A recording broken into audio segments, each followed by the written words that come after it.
Well, we did it. This one, this one's the one. I've said that a few times, and I've meant it every time, but this time I really mean it. This is the top. If I could pick one guitar out of the like 220 or so I've gone through in the last few years to just be like, okay, that's the one I'm keeping, it would be this one. This is a 1951 Gibson Southern Jumbo. I've been looking for a Southern Jumbo for quite a while. Problem is they're really not in my price range. This one I got a great deal from a buddy, partly because it's got this little thing in it, which has been there for like 50 years. There's an old picture of this guitar from like the 60s with this already out, and it kind of totally white here, but it's aged, you know, over time. So it's really distinctive. You're not going to forget which guitar is yours. But this thing's awesome. Mahogany back and sides. Basically, same guitar as J45, but just with the different inlays, a little more ornate finish work. And then this one's just gorgeous. I love the sunburst. It's all beat up, tons of mojo.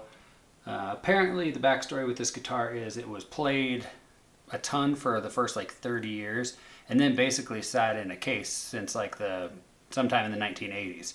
Which is about when I came around. So basically my entire life, this has just been sitting in a case. Now it's in my hands, which it will not sit in a case, it would be played. But yeah, this thing's so cool, so much mojo. I don't know if you could see, but it's got tons of checking, no cracks in it, but just a bunch of little cool gouges and stuff. The neck checking's awesome. I'll try to get a close up. Look at that. Isn't that cool? It's just really stinking neat. 1951. It's got these new strings that are they're from Labella, and they're sort of like Monell's, I guess. I usually use phosphor bronze, and so I'm interested whenever I do change them. I like these for now. But I'm interested what the sound is how that's gonna change with phosphor bronze, because most of my guitars I have phosphor bronze on, and so that's kind of the sound I'm used to, and then I can compare everything based on that. So this sounds a little bit different from that, and also just because it's a super cool old guitar. I believe most of the things on here are original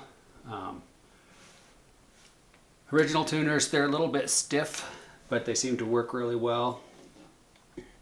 I think everything's original, although I've been wrong before. So I'm going to play it some. You can hear it, whatever.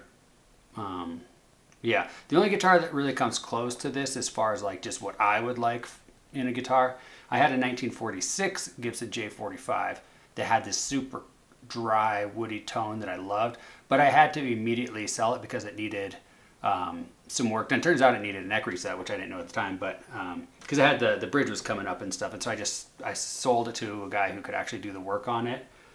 But I regretted it. I really wish I had somebody here at the time who could do neck sets and re-glue the bridge and stuff, because that was a super cool old beat up. It had been like shot at one point with a gun, had a hole in it, but it's a cool guitar. This is super cool too, very unique, tons of mojo. I'll shut up and just play it some so you can kind of hear the tone.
All right, this is a 1951 Gibson Southern Jumbo. Super cool. Like my favorite guitar ever of this week. Yeah, so this one's awesome. It's not for sale, but I have a terrible track record of keeping the guitars I love. Problem is I love a lot of guitars. I have good taste in guitars. So it's but I don't have good taste money is the problem. So I have to sell the guitars that I have a bunch of them that I really like, and I have to sell them so I can get the other ones that I really like. But I really do like this one. It's awesome. I don't want to sell it. I probably won't list it for a long time until I get desperate. But yeah, awesome guitar. And it's still opening up because it's been put away for decades. And so the more I play it, the more it will open up, the better it will sound. I'll be really interested in a month or so if I put on the different strings, and once it's really opened up, I'll probably take another video, see how it sounds. But this is kind of it's only been out of the box, just shipped from New York to Montana, so it's been stuffed away shipping, and then, you know, whatever else it was doing the rest of its life. Yeah, but it's opening up every day. It sounds better and better, but I had a few minutes to make a video, so I thought I'd do that real quick just to show everyone my new love. Anyway, thanks so much for watching. Have a good one.